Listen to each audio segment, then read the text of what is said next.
Today I've got HH from Sigma Comics joining me. We haven't had you on the channel for quite a while. You've been on the road for months now. You've been traveling all over America, even into Canada. That's right. We're seeing the world, Wes. We're seeing the world. Obviously, HH and the guys at Sigma are behind the Here Comes Calico, which is on right now on Kickstarter. We're going to get to that in a little bit. But you are relatively a newcomer to comic books, and you're having some success.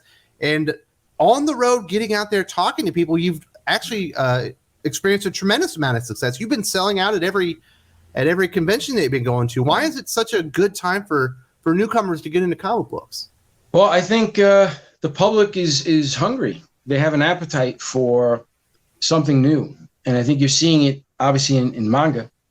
But with respect to indie comics, you're also seeing, and the numbers justify it. I know you'll be talking about sales very soon, but frankly, there's a lot of wonderful creativity that's being exercised in the indie space. So, and of course, we're a product of that. We're an indie company, and we have, in fact, I know we have a fantastic concept, an idea, and that is a man who is very passionate about animals, and he does everything and anything to avenge them.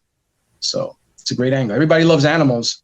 You know, we found an angle, and there's not one person that I know that doesn't love animals. It's at least a friend of mine that doesn't love animals. And if we know that going in, if we know that there's a market for this,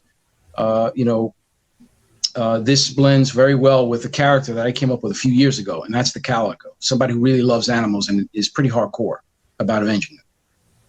Yeah, it's kind of crazy the way comic books have been evolving. Obviously, manga's always been, well, it hasn't always been there, but it's been there for quite some time. Now it's really peaking up in interest. And whereas in American comic books, it's kind of been dominated by superhero comics for so long. And we're just seeing this enormous change within the consumer base on what their appetite regarding comic books is. You know, back in the day, there was romance comics and Westerns. Those kind of all fell out of favor. And now it feels like you can really do whatever genre you want to within comic books. And there are no real limitations. You don't need to work for DC. You don't need to work for Marvel. You don't even need to get into business with Image anymore. You can go out there. You can do your own thing. There are so many opportunities, whether it be webtoons, whether you have your own Instagram page where you have your own comic series there. You can do crowdfunding. It's crazy the amount of the lack of restrictions when it comes to creativity right now. Right. The technology, Wes, is such that, as you point out, there are a lot of vehicles that allow you to take your concept and over time massage it into something that will be palatable to the masses. So you listen, you don't have to come out with the greatest, best thing right now. You can come out with something, an idea, and keep working on it. Keep working on it. There's some characters even Marvel and DC weren't the best the minute they came out. It took quite a bit of time for them to sort of come into their own, be the characters that they were meant to be. I mean, the Punisher is a great example of that. Somebody who, pretty sure it was 74 where Punisher saw his first appearance, but it really wasn't until the mid to late 80s that the Punisher became this character that had mass appeal to a good portion of the population out there. And he was a character of his times because, frankly, New York City in the 1980s, let me tell you, I lived here in the 80s, and it was it wasn't fun. And a superhero like I don't know, Hawkeye or someone else wasn't going to do it. You needed someone like the Punisher to come in and a little grittier. There you go. So it's kind of a good example. You bring up the Punisher, and it feels like in a lot of ways there are certainly examples where maybe DC and Marvel really are taking their customers for granted these days. I know I feel like they're taking me for granted, and people are looking outside of there. Do you think that like Marvel and DC are doing creators like yourself and other aspiring comic book creators, even comic book hobbyists, a favor by kind of turning off the long-term fans and making them go look for something new? Every single day I get up and thank Marvel and DC. I pray to them. I thank you, because the way they're mismanaging these companies, these legendary companies, is it's tragic. So as a fan, it's obviously tragic to see what's happening. But B, it's a godsend. It's the only, it's a major reason why we're able to be so successful, because it's beyond clear that the public is not accepting what's coming out of these companies. You've got people that, frankly, it sounds like insulting, but it really isn't.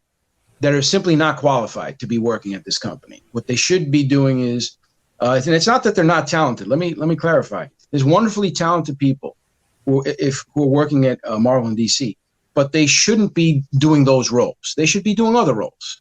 They should be doing other kind of comic books, more public service, social, type comic books, social commentary comic books. Not on Spider-Man, not on Superman, on what do you call this? On Batman. And I'm just using those as examples. But no one who does not have a fundamental understanding of the art, of the craft of comics, who has good experience in the history, the body of history of each of these characters, should be placed in front of these characters to create as a creator. Those are the individuals who need to be there to cultivate the audience, cultivate the stories, and give the audience wonderful, wonderful morsels of content that can engage the audience directly and tap into that inspiration that we all aspire as comic book fans and readers. That's the wonderful thing about comics, is they're very inspirational, but you have to have someone inspiring the audience. And that's not what's happening right now. So now, you mentioned you need to go out there and really engage your audience. Obviously, your crowdfunding campaigns have been growing. Right. The awareness of Sigma Comics itself has been growing. How have you been able to do that? Obviously, you've been out on the road doing the convention scene. But what are you doing really to go out there and engage people? Is it easier? Is it just more opportunities out there? How do you guys do it? Sure. And, and I say this because we want to see indies succeed. We want absolutely everybody who has an idea, listen, get out there and get it done, because as Wes said, there are all these technologies available to you now. You can do it. How we're doing it, yes, we have seen a change in the growth of Sigma Comics in terms of notoriety. Very few people still know about us. So this is why we're going out on the road, and your audience is hearing us chime in. And that's me, by the way, on YouTube. Heck does pretty much everything else. But I do the YouTube whenever it's me chiming in. And we love meeting the people. And what we're finding, Wes, is that we are, in fact, selling out wherever we're going. And we're learning things. And I'm going to share a couple of tidbits for you guys in the audience. We show up with about 100 pounds of comics when we go to these events. And that translates roughly to about 1,000 to 1,200 comic books. Okay, so we were up to issue 4.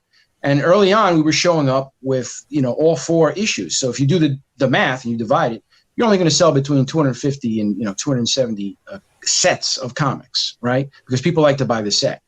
So we decided, well, wait a minute, instead of making this money, which is good money, let's just offer issue 1 and 2, and then we can double the amount of our list. Because remember, when we're selling these comics, we're also getting the email list for these individuals. So that allows us, with just having 1 and 2, to double our ability to grow the audience. And that's why we're doing this. We want more people to know who we are, and we want more people on our list. So for all you guys watching out there who are doing these shows or plan on doing these shows, it's not necessarily the best thing to sell as much as you can. It's the best thing to be known, because look at who you're up against. Even though the opportunity's there, because these guys are dropping the ball, Marvel and DC. Everybody knows Marvel and DC. When I'm in a booth, I have to explain to people who the Calico is. The guy across the booth from me doesn't. He's sitting there, and that's how you could tell the difference. The guy across the street who's got the Marvel comics and the DC, he's sitting there, minding his own business. People go up to him. I have to stand up during the whole 8 to 10 hour show on my feet. Okay, I'm lucky I'm a former pro athlete, and I'm standing there, and I could do this and talk the whole show. And that's exactly what I do. I stand the whole entire show. Sometimes I'm out of the booth and I'm bringing people in. That's another thing I recommend to you guys. It's another tip, guys. If you're at a big event, it behooves you to be outside of your booth, because the aisles are much wider. You're not gonna be heard by the guy on the other side of that aisle. So get outside of your booth and have conversation with people. Introduce yourself, introduce your comic, bring them into the booth and say, hey, this is the Calico. He beats the living piss out of people who abuse animals, frankly, and that's what we do. And listen, we're very successful, because we're able to have those direct customer engagements. So you're finding those are the best impressions where you have the most fruit bear, right? When you go out there and you talk to people face to face, they see the passion. I think that's what people are really waiting for. Right. I think a lot of times when you look at DC and Marvel, there's no passion. It's almost just kind of like a benign kind of state there. And they're looking for people that love comic books and experience and kind of think about them the same way that Right. we do. And that Right. way, when people see like your passion out there, that it leaves like an indelible impression that maybe this is somebody that I want to support long term. I have, that's such an excellent point, Wes. People are routinely telling me, wow, I wasn't just sold on the character, who seems pretty great, but you're really passionate about this project. And I tell them, listen, this is what we care about. We care about animals. We're doing this for a cause. Sigma Comics is comics with a cause. And I want this to be successful, not only because I'm a big fan of comics, but also because I love animals. Okay. And I want to see this to be a huge success. And I want to see you guys succeed too, Frank, because I love comics. And anytime, that's the thing about comics is, whenever one of us is doing well, almost certainly the other comic books are doing really well, because you have more people reading comics, and that's the key. You get one comic that's hot. Guess what? You're in the comic book shop. They're going to be looking around in the comic book shop, and they're looking at other comics. So, root your buddy on in the comics industry, and that's what we're all about. In terms of the in-person passion, absolutely. It's shaking hands. It's the person seeing your eyes and the passion that you have, and understanding that you have a unique thing. In our case, we certainly have a very unique character. I always say the line, Batman leaves the bad guys tied up for Commissioner Gordon. The Calico leaves animal abusers tied up in hefty bags in the East River. So it's very passionate. And let me tell you, 9 times out of 10, you have people who are just as passionate about their animals as the next guy, and or anything else. And that's why our comic book really resonates. This guy really loves animals and does not like people. So how was your experience as a boxer when you were younger? And I know you transitioned over to MMA as a younger man. Back in the day when you and I were coming up and you watched a boxer, you were like your own promoter. If you wanted people to think you had the most important fight of all times, you had to sell it yourself. Right. And, boxers have these enormous personalities. Is that something that always stuck with you? Were you looking in the mirror trying to, pump yourself up and how am I going to get people into my fight type of thing? Not at all. I was too young and naive for any of that. I was just I was the young kid. We talked before about, I was very fortunate that I was in the first wave of MMA in this country, right? And that would have been the very early 90s when the Gracies sort of came in here. And there was shoot fighting was a thing in Japan and in Brazil back then, right? And Pancreas, a couple of other. Yeah, in Brazil you had valetudo. So these are things that were already mature, sort of industries in those countries. But when the Gracies came in here, it was like, holy crap, this is something weird. We had our American wrestlers who were really good. We had our amateur boxers like myself. I was undefeated at the time. And we were learning all this stuff. And for me, it was more, I was a fly on the wall. And I got to meet people like Mr. T, because back then you had all sorts of, funky, celebrities who were part of these things. And they were doing interviews with you in the back. And I was having macaroni salad. I remember this with Mr. T before the fight. And that was the best thing. I remember I ran home and I told all my friends, holy crap, I'm 20 years old. And I'm like, I just had macaroni salad with Mr. T, and it's so fun. Then it was more about being happy and excited to be a part of it. I know what you're saying. A-Team was a big deal when we were kids. Mr. T was in WrestleMania twice, He's got a lot of cool stuff. Yes, and I'm 20, so this would have been 10 years before when I was 10 watching him on the screen on the A-Team. And I told him, of course, like I told some other guys who I met, listen, you were a big role model, this and that. And, you could still draw those analogies from comics now, because I think you currently have that majesty in indie comics right now, where you got guys that are in their late 30s, 40s, even 50s, who were comic book fans, who knew what it was to be a star. Because, listen, back in the 90s, comic book creators were stars, okay? And we saw what a Todd McFarlane was, what a Rob Liefeld was. But we have this incredible opportunity, as you pointed out, to go into indie comics with all these tools at our disposal, all this social media. If we have a concept, if you have a great idea, okay, and you're passionate about it, take that energy and massage it into something great and work hard at it, because you're going to be a happy person, a happy camper. There's a lot of opportunity right now. Well, I know you've been really enjoying touring America. Where are you going to be this weekend? Are you going to another convention? Washington, D.C. tomorrow. That's going to be Awesome Con, I think. Awesome Con, yeah. Very nice. You're gonna go to the Smithsonian. You're gonna go down to the mall. Where are you going? Dude, I don't have time for anything when I go to these shows. I just stand for the whole time, and for the last 2 hours of every show, all I'm thinking about is where am I going to get my Thai food?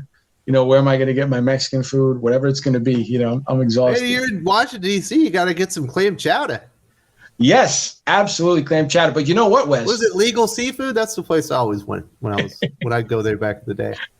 Let me tell you, I'm a big fan of Ethiopian food. And for all you guys don't know it, Washington D.C. has incredible Ethiopian food. Okay, you like that injera bread, that spongy bread with the stuff, the good stuff.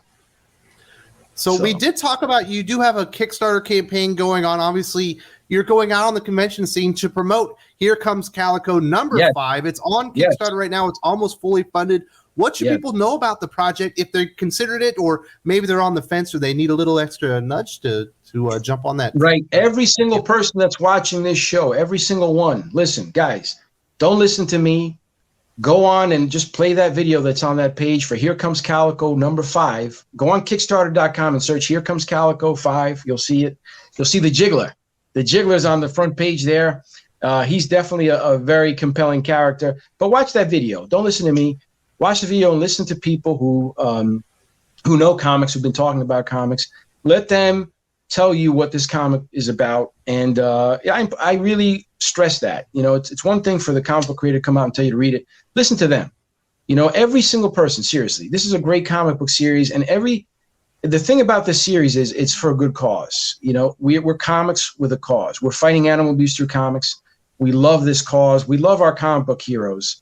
And let me tell you, issue 5 is intense. The Jiggler does not mess around. Okay, once he gets that M134 minigun going, that body starts jiggling down the streets of Brooklyn, and you can rest assured it's gonna be a hell of a time. So I will say this: if you don't know about Here Comes Calico and you're interested, if you are adverse to extreme amounts of violence, it might not be the comic book for you. But if you thought John Wick was a wimp, you're probably a Calico fan, because HH and the guys at Sigma, they spare no amount of violence in this thing. He really goes at these criminals, and it's a pretty intense experience. That's right.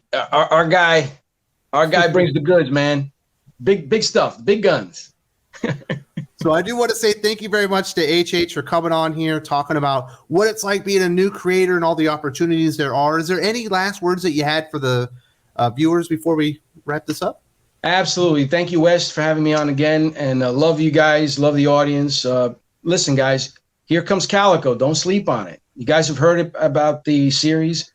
Get on Kickstarter and get this series. It's incredible. It's a low price. You're going to love the price. You're going to love the comics. We've been compared to 90s comics. Guys, you're going to love it. Go out and get Here Comes Calico 5. We love you. The big two aren't quite as hot as they were in the past, and indie comics are definitely making a big comeback. We've seen that in the sales numbers, not just in Kickstarter, not just in Webtoons and things like that, but in the direct market. Definitely check this out. Image Comics and a lot of the other indie publishers are doing really well right now. Customers are looking for something new, and they're always looking for something that's actually good right now.